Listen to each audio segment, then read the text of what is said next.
SwayamPrabha. Digital India. Educated India.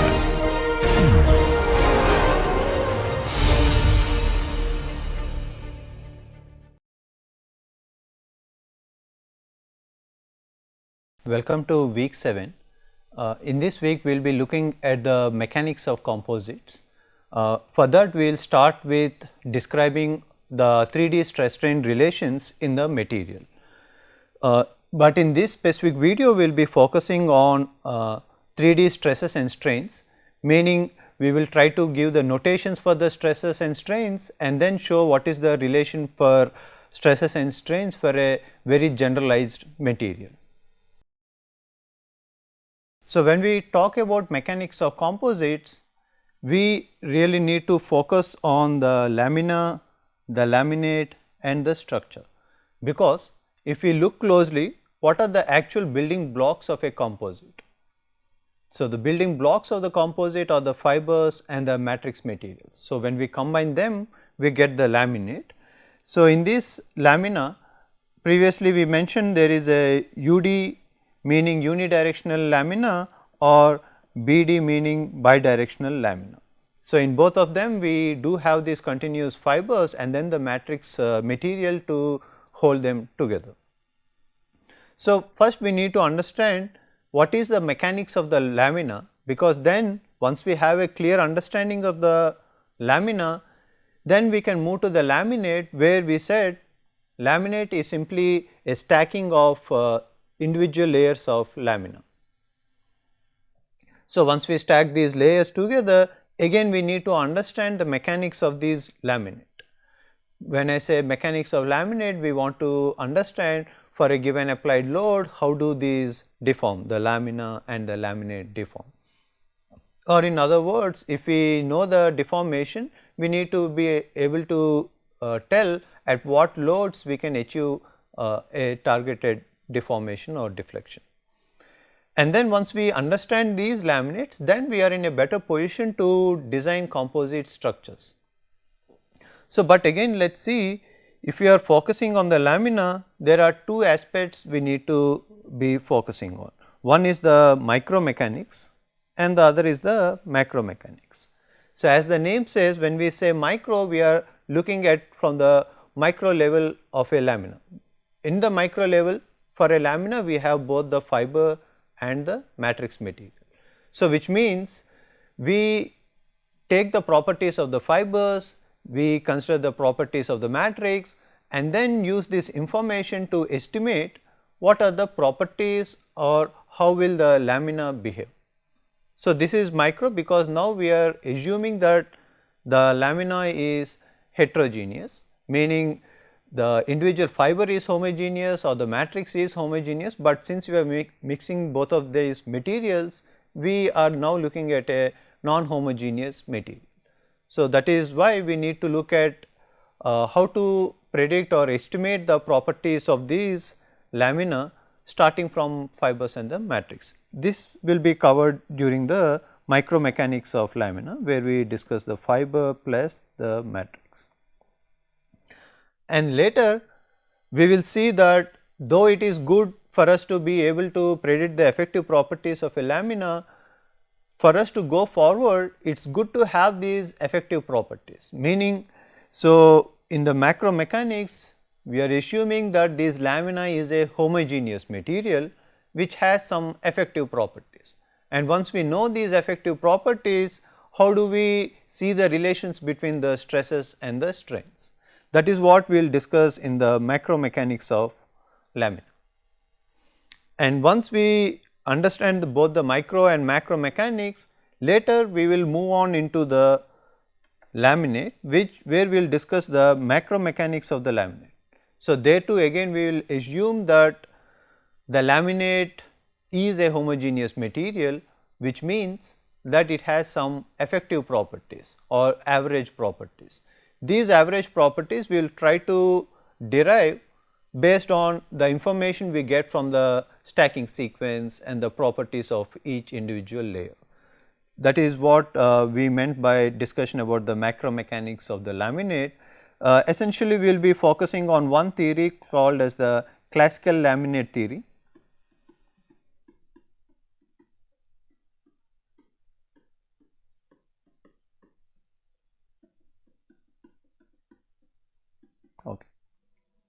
So, once we have a better understanding about the mechanics of the lamina and laminate, then we are well prepared to move into the design of composite structures, where we again use the mechanics of the laminate. So, this should give you an overview of what are the different aspects of the mechanics we need to know about composites. But moving forward, what we will focus first is the macro mechanics of the lamina. But even before we discuss about the macro mechanics of the lamina, we need to cover some basic information about how we deal with the stresses and strains, starting with a 3D material. So, once we start looking at the 3D stresses and the 3D strains, we will also look at what is the relation between these stresses and strains. So, even before we jump into the composites, we will start with a more generalized material, which is an anisotropic material, and starting from there we will see based on what assumptions we are arriving it into composites, and later we will see from composites we can make further assumptions and take it down even into a simple isotropic material. So, we will now start discussing about the macro mechanics of lamina. So, we just mentioned that here we assume that the lamina is a homogeneous material, though in reality we know that it is composed of the fibers and the matrix, and once you consider these two, it is a non-homogeneous material. But for our mechanics applications, it becomes easy for us if we assume that the lamina is a homogeneous material, and then we use the effective properties which are coming from the matrix and the fiber. So, for this, before we move into or start discussing about the lamina, let us see what are the two extremes of the material complexities we see. So, one of the simplest of the materials is the isotropic material.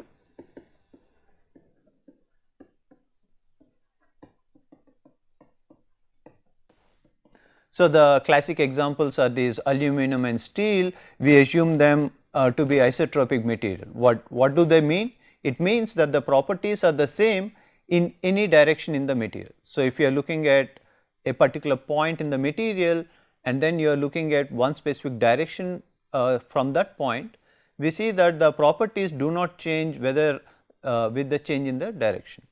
And these properties are effectively two independent properties.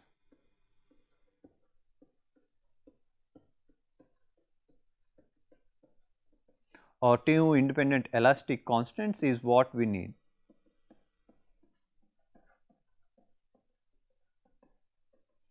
So, with two, if we know two of these elastic constants, which could be the elastic modulus, the Poisson ratio, or the shear modulus, one of it can be two of it can be used to describe the behavior of this isotropic material.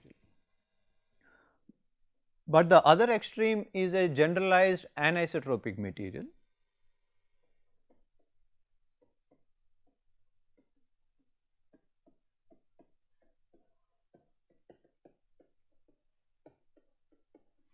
Where we say that if you are focusing at a point, the properties change with direction, which means unlike isotropic materials where we are able to describe the material behavior just with two independent constants, we cannot do the same here. Here we need lot more number of elastic constants to completely describe the behavior of the material. So, we are saying that the properties changes with direction.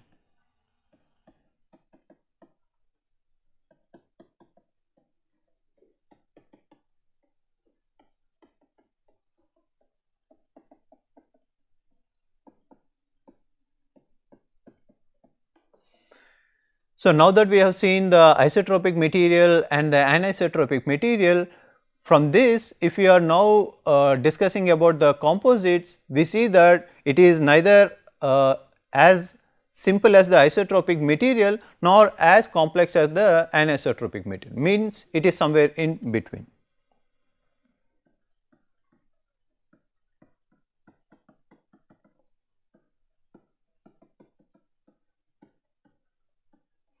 So, we are saying it is not as simple as isotropic materials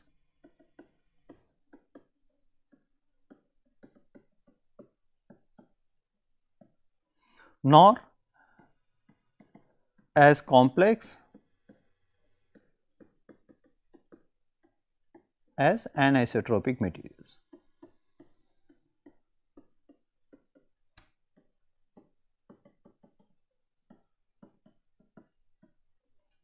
Because in the composites we do see there are some symmetries which we will take advantage of, so that the behavior of the composite can be described with least number of elastic constants. It may not be as less as 2 as in the isotropic materials, but definitely not as much as the unknowns as in the anisotropic material.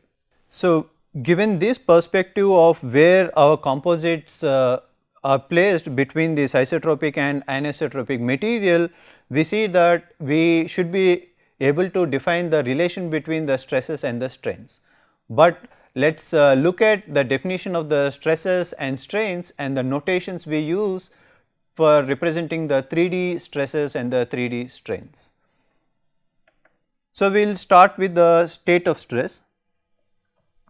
I am sure all of us are aware of an infinitesimal element.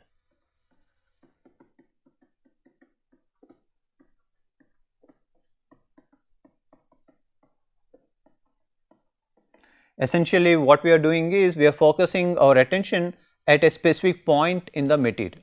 So, at that point we are trying to understand what are the stresses acting. So, what we see here is a cubic infinitesimal element at that point of our interest, and the directions 1, 2 and 3 are 3 mutually perpendicular directions which defines the faces of this cube. So, how do we define stress? The notation we use is sigma ij for stress, but here I need to define what is I and j. So, I represents the face or the plane on which we are discussing the stress about. So, this is the direction of normal to plane.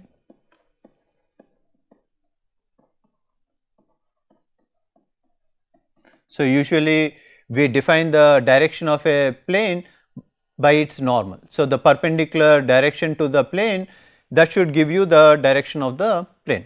So, this is the first subscript I, and the second subscript should give you the direction of the force acting.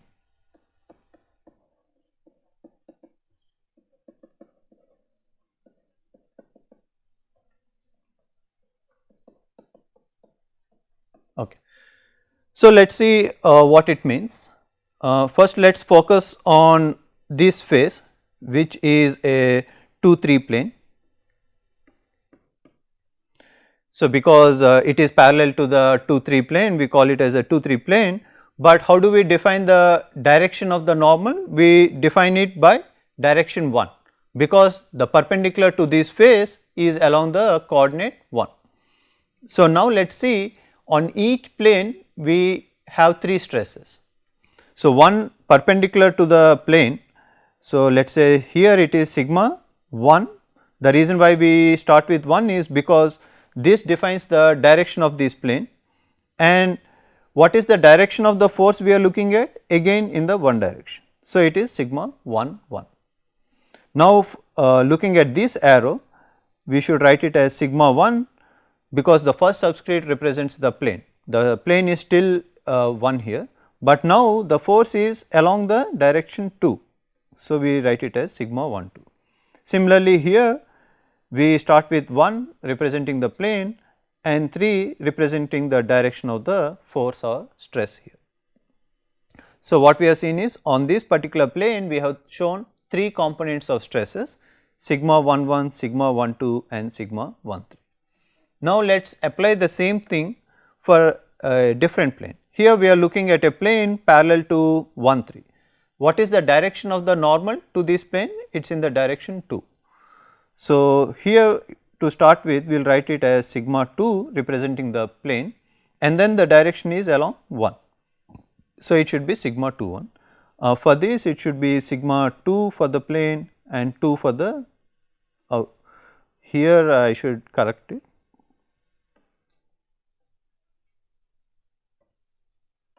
So, it is pointing in the direction 2, so it is sigma 2 2, here it is pointing in the direction 1, so it is sigma 2 1, and here sigma 2 for the plane and for the direction 3. The same thing I can quickly write for the third plane just to complete this exercise. So, this should start with sigma 3 representing the plane and the direction of force is 1, sigma 3 2 and sigma 3 3. So, essentially we are able to show the stresses acting on these 3 faces. Similarly, one should be able to write the stresses acting on the other 3 faces as well. But now let us see how many components of stresses are we looking at. So, we are looking at 3 components of stresses on each of these planes and none of them are repeating. So, in total there are 9 components of stresses or 9 stress components.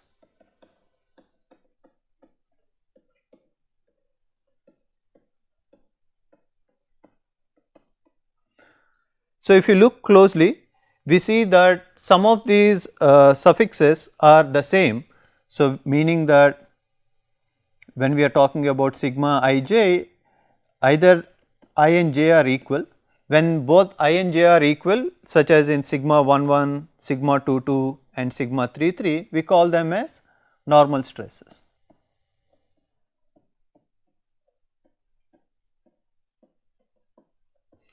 The examples are sigma 1 1, sigma 2 2 and sigma 3 3.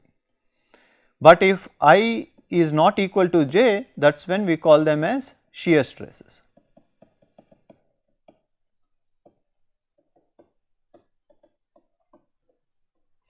So, the examples here are like sigma 1 2, sigma 2 1, sigma 2 3, sigma 3 2 and sigma 1 3 and sigma 3 1. So, what we see is we have 3 normal stresses and 6 shear stresses. So, in total we have these 9 stress components to define the state of stress in a material. So, meaning that if we know these 9 stress components, now even if I change the orientation of this cube, I should be able to find out what are the stresses acting on the new orientation or the each of those planes in the new oriented cube. That is what we meant by the state of state. So, similarly to the stresses, we can also write it for strains. So, the first strain we can represent it as epsilon ij, and here too again it is the same definition saying that I represent the first subscript represents the plane on which we are discussing and j represents the direction of the shear. So, here too when I and j are equal, we call it as the normal strain.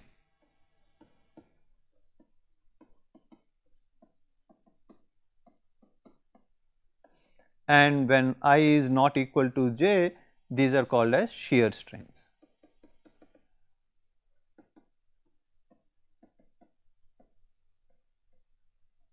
Unlike stresses, there is a distinction between engineering strain and a tensor strain. So, epsilon ij we call it as tensor strain,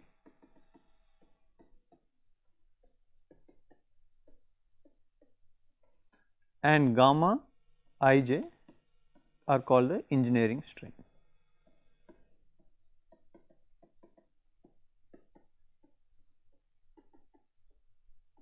So, let us quickly look at what is the difference between the tensor strain and the engineering strain. So, let us say we are looking at a coordinate axis and then we are looking at a small infinitesimal element again.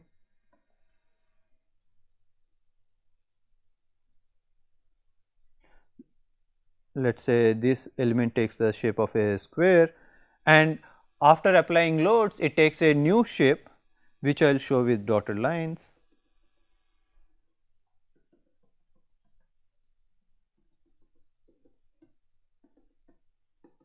So, let us say from the square it changed the shape to a rhombus as seen here. Then how do we define the shear strains? We look at the change in this particular axis and then say this is epsilon 1 2, where we assume that this is directions 1 and direction 2. And similarly, this edge rotates by an angle epsilon 1 2. But if we look at this corner, initially it is 90 degrees and both faces are rotating by epsilon 1 2. So, what is the actual change or the total change in this shape? The total change is represented by the engineering strain gamma 1 2, which is epsilon 1 2 coming from the bottom face plus epsilon 1 2 coming from the left face. So, we write it as 2 times epsilon 1 2, or to write it in general we say gamma ij is twice epsilon ij. So, this bear in mind is what we are using only for shear strains. For the normal strain we go ahead with the tensor strain definition, which is epsilon ij. Okay. So, how many strain components do we have? Similar to stresses, here too we have 9 strain components.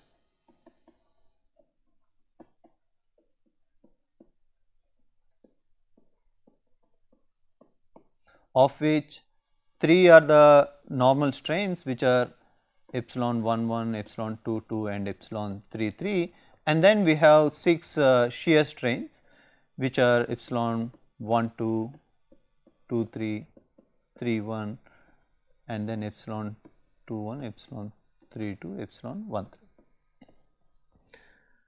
So, this should give you us the components of the stresses and strains, where we said for a more generalized material looking in the 3D, at a point there are 9 components of stresses and 9 components of strains. Now, let us see what is the relation between these 9 components of stresses and the 9 components of strain. So, we will start our discussion with an anisotropic material, which is the more generalized form of a material. Later we will see, based on few assumptions we can make, we can consider any of the materials like isotropics and composites can all be derived from this anisotropic material, making some few assumptions. We start our discussion by showing that any component of the stress sigma ij can be written as a function of the 9 strain components. So, here f can be any nonlinear function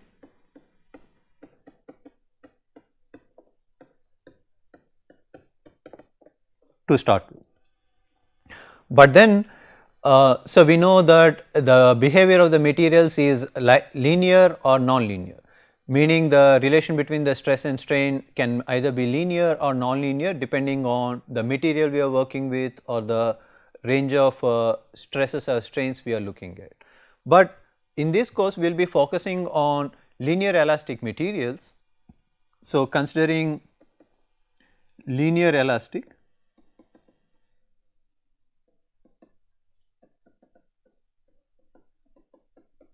now we will say that f is a linear function.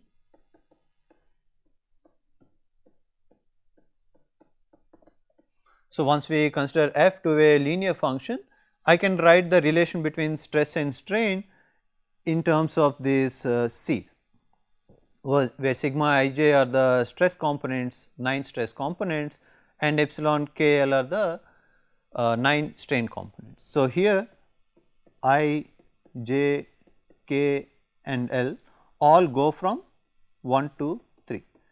So, all these subscript can take any value from 1 to 3. So, ineffectively I can write this as,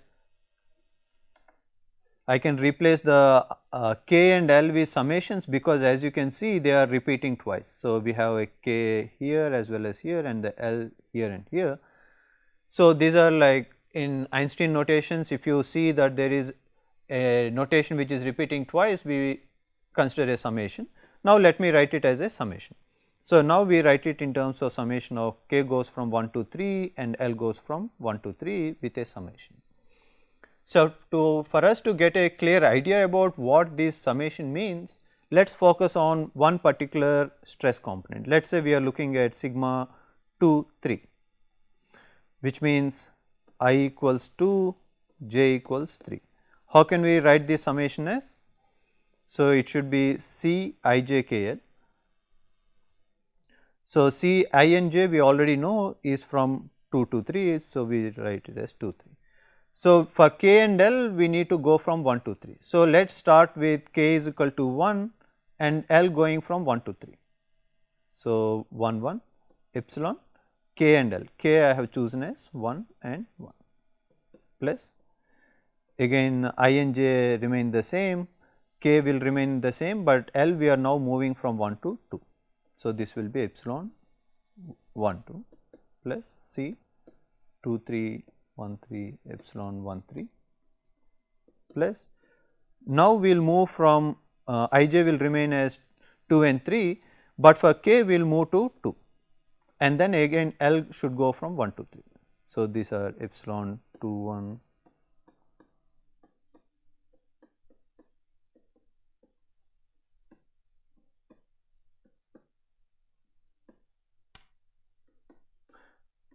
Now, again I and j remain as 2 and 3 and k goes to 3 now and L starts from 1 to 3.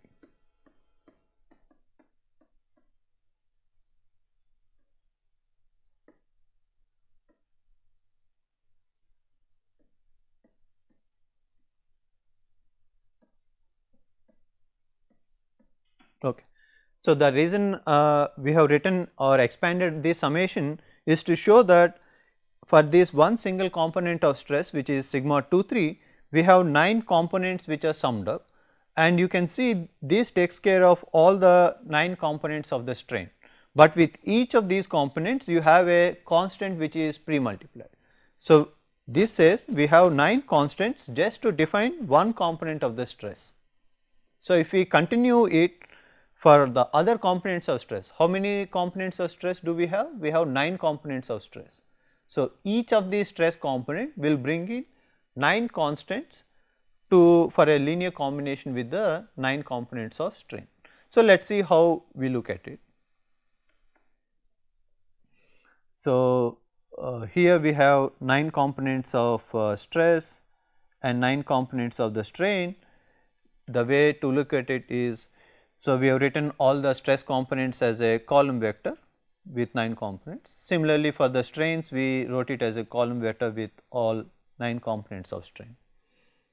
So, then we can come up with a square matrix of size 9 by 9, which is 81 components, to relate each of the components of the stresses with the strains. So, now this C I j k L, what we are seeing now here is it is a collection of 81 elastic constants. So, when we are discussing about the generalized Hooke's law, where we are talking about linear elastic material for anisotropic material, to relate stress and strain we need 81 independent constants.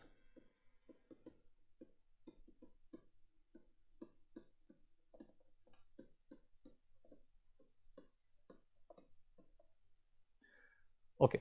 Just looking at this, we see that requiring 81 constants to describe the behavior of a material is a large number, but we do not need to be worried about it right now, because most materials have some sort of symmetry, which means based on that symmetry you can reduce these 81 constants to a manageable number. Like in isotropic materials it is just 2, for composites we will see later it is either 4 or 9 depending on whether we are looking at 2D or 3D, and for other materials too we can make some assumptions to bring it down.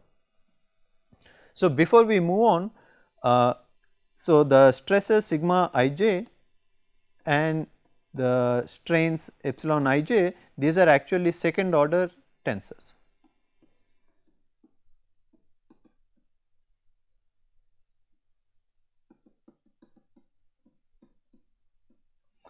andCijkl, as you can see, is a fourth order tensor.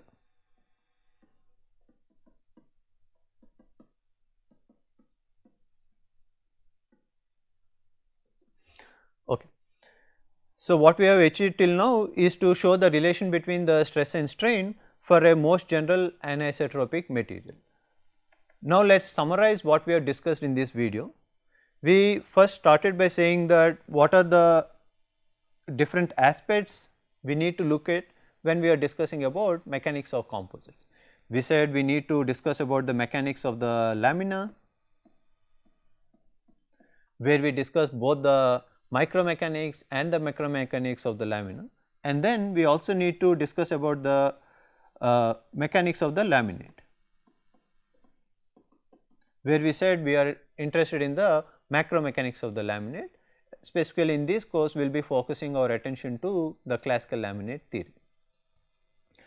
And once we have this understanding about the mechanics of lamina and the laminate, then we can use this information to go and look at the mechanics of composite structures or to design the composite structures. Later we discussed in greater detail about the macromechanics of the lamina, where we said we will be looking at we will be assuming the lamina to be a homogeneous material. So, we are focusing on the effective properties of the lamina. But before we went looking into the mechanics of the lamina, we said we need to have a clear understanding about how to represent the stress and strain and to know what are their components.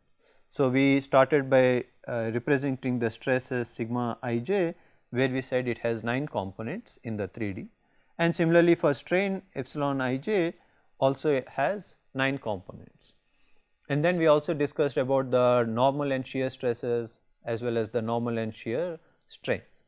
We also looked at what is the difference between an tensor strain and an engineering strain, and we said both of them are related by this factor of 2, where where engineering strain is twice the tensor strain.